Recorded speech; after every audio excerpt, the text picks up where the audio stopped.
Welcome to techno উডার্স। আজকে আমি দেখাবো যে এই চেয়ারগুলো সিলার দিয়ে পালিশ, আর সিলার দিয়ে পালিশ করলে খুব অল্প খরচায় কিভাবে পালিশ করতে পারবেন পুরো চকচকে। তো এটা হচ্ছে সেগুন কাঠের চেয়ার, আর যারা বাংলাদেশ থেকে আমার ভিডিওগুলো দেখেন, এই চেয়ারটা আপনাদের ওদিকে চিটাগাং সেগুন কাঠ বলতে পারেন। তো এই কাঠটাকে আপনারা কেমনভাবে পালিশ করেন জানি না, কিন্তু আমি যে কেমিক্যাল দিয়ে পালিশ করব সেটা আজকে আপনাদেরকে পুরো ফুল প্রসেস দেখাবো। তো দেখুন, আমি এই যে লেকারটা, এটা হচ্ছে A1 গোল্ড থিনার, আর এটা হচ্ছে NC sanding sealer. NC sanding sealer আর A1 গোল্ড থিনার, এই কেমিক্যালটা দিয়ে কিন্তু আমি পালিশ করব, আর সেটা আপনাদেরকে দেখাবো। তো এই কেমিক্যালটা মিক্স পয়েন্ট কীভাবে মিক্স করবেন সেটা আপনাদেরকে বুঝিয়ে বলছি। তো আপনাদের যে কোনো কাঠের উপরে, সেগুন কাঠের উপরে বা যে কোনো কাঠের উপরে করতে পারেন, যতটা পরিমাণ আপনাদের অ্যাপ্লাই করতে লাগবে ঠিক ততটা পরিমাণ আপনারা কোনো পাত্রে এটা নেবেন। এটাকে বলা হয় সিলার। তো আপনারা এই সিলারটা নিতে পারেন বা অন্য যে কোনো সিলার নিতে পারেন। তো এটা হচ্ছে NC সিলার, আর এটা হচ্ছে A1 গোল্ড থিনার। এই দুটো দিয়ে আমি সুন্দর করে মিক্স করব। তো থিনারের পরিমাণটা যতটা আপনারা সিলার নেবেন ঠিক তার হাফ পরিমাণ আপনারা থিনার নেবেন, নিয়ে এটা মিক্স করবেন। মিক্স করার সঙ্গে সঙ্গে দেখবেন থিনারটা সিলারের সঙ্গে পুরো পাইল হয়ে সাদা পুরো দুধের মতো হয়ে যাবে। তা এটা ভালোভাবে মিক্স করতে হবে। আপনারা 5 থেকে 7 মিনিট সুন্দর করে এটা মিক্স করবেন, তারপরে কিন্তু আপনারা যে কোনো কাঠের উপরে অ্যাপ্লাই করতে পারেন। তো এই কেমিক্যালটা দিয়ে আপনারা পালিশ করবেন। আর যদি আপনাদের কোনো মতামত থাকে অবশ্যই আমাকে কমেন্টস করবেন, আমি কমেন্টসের 100% উত্তর দিয়ে দেবো। তো এইভাবে ভালোভাবে মিক্স করবেন। সুন্দর করে মিক্স করার পরে যে প্রসেসটা সেটা দেখাই। চলো এবার আমি ফার্স্ট কোট অ্যাপ্লাই করব, সেটা আপনাদেরকে দেখাই। তো আপনারা একটা কাপড় নেবেন, সুতির কাপড়, ভালো সুন্দর দেখে একটা কাপড় নেবেন, নরম কাপড় নিয়ে ফার্স্ট কোট এইভাবে অ্যাপ্লাই করবেন। তো দেখুন, এই কেমিক্যালটা যখনই আপনারা অ্যাপ্লাই করার সঙ্গে সঙ্গে যে কাঠের একটা ভেঁজ থাকে, এই ভেঁজ কিন্তু আপনারা স্পষ্ট বোঝা যাচ্ছে যে ভেঁজগুলো কেমন। তো এইভাবে যখনই আপনারা ফার্স্ট কোট অ্যাপ্লাই করবেন, করার সঙ্গে সঙ্গে কিন্তু এই কেমিক্যালটা শুকিয়ে যাবে। ফার্স্ট কোট আপনারা অ্যাপ্লাই করবেন কাঠের ওপরে, তো সঙ্গে সঙ্গে কিন্তু এই কেমিক্যালটা শুকিয়ে যাবে। খুব সুন্দর কেমিক্যাল। আপনারা যখনই এটা অ্যাপ্লাই করবেন ঠিক 5 থেকে 6 মিনিটের মধ্যে কিন্তু এটা শুকিয়ে যাবে। শুকিয়ে একদম কড়কড়ে ভাব চলে আসবে। তারপরে আপনারা কাগজ দিয়ে ঘষলে একদম সঙ্গে সঙ্গে পুরো প্লেন হয়ে যাবে, কাঠটা পুরো স্মুথ ভাব চলে আসবে। তো অনেকেই জানেন এই সিলারটা কিভাবে অ্যাপ্লাই করতে হয়, আর যারা জানেন না তাদের জন্য এই ভিডিওটা অনেক সুবিধা হবে। তো তাদের জন্য এরকম ভিডিও আমি নিয়ে আসি, আর একদম পার্ট টু পার্ট আপনাদেরকে ভয়েসের মাধ্যমে আমি পুরো বলে দেই কিভাবে পালিশ করতে হয়। তো সেগুন কাঠের ওপরে যখনই আপনারা পালিশ করবেন, ঠিক আমি যে প্রসেসে আপনাদেরকে বলে দিচ্ছি ঠিক সেম প্রসেসে আপনারা করবেন। এইভাবে আপনারা এক কোট অ্যাপ্লাই করবেন, তারপরে আপনারা পুটিং করে নেবেন। তো পুটিং করতে গেলে আপনাদের যেটা প্রসেসটা হচ্ছে, ফার্স্ট এই এক কোট অ্যাপ্লাই করা হয়ে গেছে, সিলারটা অ্যাপ্লাই করা হয়ে গেছে এক কোট। এবারে যেটা করে নেবেন সেটা হচ্ছে পুটিংটা হচ্ছে আপনাদের কাঠের উপরে অনেক জায়গায় ছিদ্র থাকতে পারে বা ফাটা থাকতে পারে, সেগুলো কি করবেন, পুটিং করে নিতে হবে। তো আমি এই যে চেয়ারগুলো পালিশ করছি সেটা আপনাদেরকে পার্ট 1 ভিডিও দিয়েছি, আজকে আবার পার্ট 2 আবার আপনাদেরকে বুঝিয়ে বলছি যে কিভাবে সিলার দিয়ে পালিশ করবেন। তো সেটাই আজকে আপনাদেরকে আবার বুঝিয়ে বলছি কিভাবে পালিশ করতে হয়। তো এইভাবে আপনারা পুটিং করতে হবে, সুন্দর করে পুটিং করে নেবেন সিলার অ্যাপ্লাই করার পরে। আর পুটিংটা আপনারা যখনই করবেন তখনই এটা মাথায় রাখবেন যে এই কাঠের সঙ্গে যেন পুটিংটা ম্যাচ হয়। এই যে ম্যাচ করতে গেলে আপনারা যে কোনো রঙের দোকানে যাবেন, গিয়ে আপনারা চাইবেন যে উড ফিলার বা কাঠের কালারের একটা পুটিং পাওয়া যায়, উড ফিলার নামটা হচ্ছে উড ফিলার, আপনারা নিয়ে পুটিং করতে পারেন। আর যদি আপনারা যে কোনো পদ্ধতিতে আপনারা পুটিং করা জানেন সেভাবেও করতে পারেন। তো পুটিং করতে গেলে চক পাউডার দিয়েও পুটিং করতে পারেন, সেভাবেও পুটিং করবেন, কোনো সমস্যা নেই। তো আপনাদের পুরো সুন্দরভাবে আমি বুঝিয়ে বলছি, যদি না বুঝতে পারেন অবশ্যই কমেন্টস করবেন। তো এইভাবে সুন্দর করে যেখানে যেখানে ছিদ্র বা ফাটা থাকে সেই সব জায়গাগুলো পুটিং দেবেন। পুটিং দেওয়ার পরে এর প্রসেসগুলো আমি আপনাদেরকে সব কিছু বলে দেবো। পুরো একদম ধৈর্য সহকারে ভিডিওটা দেখবেন, পুরো লাস্ট পর্যন্ত দেখবেন।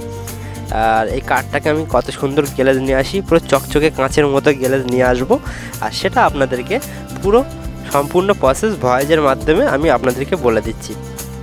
তো এইভাবে সুন্দর করে কিন্তু পুটিং করার পরে আপনাদের কিন্তু ভালোভাবে ফার্স্ট আবার ঘষতে হবে।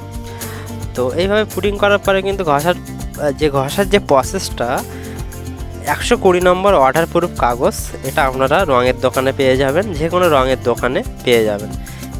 120 নম্বর ওয়াটারপ্রুফ কাগজ দিয়ে এখন আমি ঘষা শুরু করে দিয়েছি। এইভাবে সুন্দর করে আপনারা প্রত্যেকটা জায়গায় ঘষবেন। তো ঘষার সঙ্গে সঙ্গে দেখবেন পুরো কাঠটা পুরো স্মুথ ভাব চলে আসবে, পুরো একদম স্লিপ চলে আসবে। তো এইভাবে সুন্দর করে ঘষার পরে আপনারা আবার 2 থেকে 4 ফুট সিলার অ্যাপ্লাই করে দেবেন। ধরে ধরে আবার সেম প্রসেস আবার আপনাদেরকে বুঝিয়ে বলি। এই জায়গাটায় এইভাবে সুন্দর করে ভালোভাবে ঘষার পরে তারপরে যেভাবে আমি সিলারটা ফার্স্ট অ্যাপ্লাই করা শেখালাম, কিভাবে মিক্স করবেন করার পরে আপনারা আবার আবার অ্যাপ্লাই করবেন। তারপরে আপনারা পিউ স্প্রে করবেন। তো এইভাবে ভালোভাবে ঘষার পরে কিন্তু আপনারা 4 কোট সিলার অ্যাপ্লাই করে দেবেন। দেওয়ার পরে পিউ স্প্রে করবেন। এটা হচ্ছে পিউ। আর এই যে পিউটা হচ্ছে অনেক কোম্পানি হয়, অনেক লেকার হয়। তো এই যে পিউ বিভিন্ন ধরনের থাকে। তো আপনারা যে কোনো কোম্পানির পিউ নিতে পারেন, নিয়ে অ্যাপ্লাই করতে পারেন, যে কোনো কোম্পানির পিউ নিতে পারেন। তো আমি এখন এটা হচ্ছে পিউ, আর এই পিউটা আমি এখন স্প্রে করব, আর সেটা আপনাদেরকে দেখাবো। তো এটা হচ্ছে স্যানলাক্সের পিউ, স্যানলাক্স। আর এটা হচ্ছে হার্ডনার, আর সঙ্গে থাকবে 1 লিটার পিউ। আর কিভাবে মিক্স করবেন সব কিছু আপনাদেরকে চলো এখন ভালো করে শিখিয়ে দেই। তো যে কোনো আপনারা পিউ মিক্স করার পদ্ধতি আপনাদেরকে বুঝিয়ে বলি। এটা হচ্ছে থিনার। তো আপনারা যে কোনো থিনার নিতে পারেন, আপনাদের ওদিকে যে কোনো কোম্পানির থিনার নিতে পারেন, আর যে কোনো কোম্পানির পিউ আপনারা নিতে পারেন। তো এবারে পিউটা ভালোভাবে আপনাদেরকে বুঝিয়ে বলি, কিভাবে মিক্স করবেন সেটা আপনাদেরকে পুরো টোটালি বুঝিয়ে বলি। তো এটা 800 ml পিউ থাকে, এটা হচ্ছে 800 ml, আর এটা থাকবে হান্নার, এটা 200 ml। তো এই হান্নারটা কী কাজে লাগে, যখন আপনারা পিউটা স্প্রে করবে তখন আপনাদের আধ ঘন্টার মধ্যে কিন্তু শুকিয়ে যায়। সেই কারণটা হচ্ছে হান্নার দিলে তাড়াতাড়ি শুকিয়ে যায়। ওটা হচ্ছে এক ধরনের আটা থাকে, আর এই আটার মাধ্যমে শুকিয়ে যায়। তো আমি পিউটা ঢেলছি, আর পিউটা ঢেলার পরিমাণটা আপনাদের যতটা প্রয়োজন ততটা আপনারা পিউটা নেবেন। আর মিক্স করার যে প্রসেসটা হচ্ছে, তো আমি পিউ নিচ্ছি এখন, এটা হচ্ছে পিউ। আর এবার নেব আমি হান্নার। তো হান্নারের ভাগটা হচ্ছে আপনাদের 800 গ্রামে আপনাদের 200 গ্রাম হান্নার দিতে হবে, দিয়ে কিন্তু মিক্স করতে হবে। তো আমার 800 গ্রামের মধ্যে আমি যতটা আমার প্রয়োজন ততটা নিয়ে আমি হান্নারটা দিয়ে দিয়েছি। দেওয়ার পরে আমি এবার নেব থিনার। তো আপনারা থিনার পরিমাণ 1 লিটার পিউয়ে আপনারা থিনার দেবেন 200 থেকে 250 গ্রাম থিনার দিয়ে স্প্রে করবেন, বেশি নয়, 200 থেকে 250 গ্রাম। তো যে কোনো কোম্পানির থিনার নিতে পারেন, নিয়ে স্প্রে করতে পারেন, যে কোনো কোম্পানি নিয়ে স্প্রে করতে পারেন। আর যে পিউটাও যে কোনো কোম্পানির পিউ নিয়ে স্প্রে করতে পারেন। তো এটা আমি থিনার দিয়ে এখন ভালোভাবে মিক্স করব। তো আপনারা থিনারটা দিয়ে সুন্দর করে এটা মিক্স করবেন। তো মিক্সটা খুব সুন্দরভাবে 5 থেকে 7 মিনিট মিক্স করবেন। দেখো আমি কিভাবে মিক্স করছি, ঠিক এইভাবে সুন্দর করে আপনারা মিক্স করবেন। আর যদি বুঝতে না পারেন অবশ্যই কমেন্টস করবেন। আর যদি আপনারা সিলার মারার পরে যদি আপনারা স্প্রে মেশিন না থাকে, তাহলে আপনারা মাস বলে যে একটা লেখা থাকে, ওটা আপনারা কাপড় দিয়ে অ্যাপ্লাই করে দিলে পুরো চকচকে গ্লেজ চলে আসবে। তো পিউটা মারলে বেশি গ্লেজ হয়, পুরো কাঁচের মতো চকচক করে। আর সেটা আমি পিউটা স্প্রে করার পরে আপনাদেরকে চেয়ারটা দেখাবো কতটা গ্লেজ চলে এসছে। তো এইভাবে মিক্স করার পরে আমি চেয়ারের ওপরে স্প্রে করব। আর যেহেতু স্প্রে করলে একটু অনেক ধোঁয়া হয়, সেই জন্য আমি ভিডিওটা করব না, পুরো লাস্ট ফিনিশিংটা আপনাদেরকে দেখাবো। আর সেই লাস্ট ফিনিশিংটা চলো আপনাদেরকে এবার পুরোপুরি আপনাদেরকে দেখায়। তো দেখুন পুরো কাঁচের মতো চকচকে হয়ে গেছে, পুরো একদম হাই গ্লাস পিউ স্প্রে করার পরে। তো কেমন ছিল চেয়ারটা, এখন কেমন হয়ে গেছে দেখুন আপনারা, পুরো একদম কাঁচের মতো চকচকে হয়ে গেছে। তো এই যে ছিল আজকে পিউ পালিশ। আর ভিডিওটা কেমন হয়েছে জানি না, তো ভিডিওটা আপনারা যদি ভালো হয় অবশ্যই কমেন্টস করবেন। আর ভয়েসের মাধ্যমে যতটা আমি চেষ্টা করেছি আপনাদেরকে বোঝানোর, যদি বুঝতে না পারেন অবশ্যই কমেন্ট করবেন, তাহলে আমি কমেন্টের উত্তর দিয়ে দেবো। তো এইভাবে তো ভিডিওটা কেমন হয়েছে অবশ্যই আমাকে কমেন্টস করে বলবেন। তো ভিডিওটা দেখার জন্য থ্যাংক ইউ।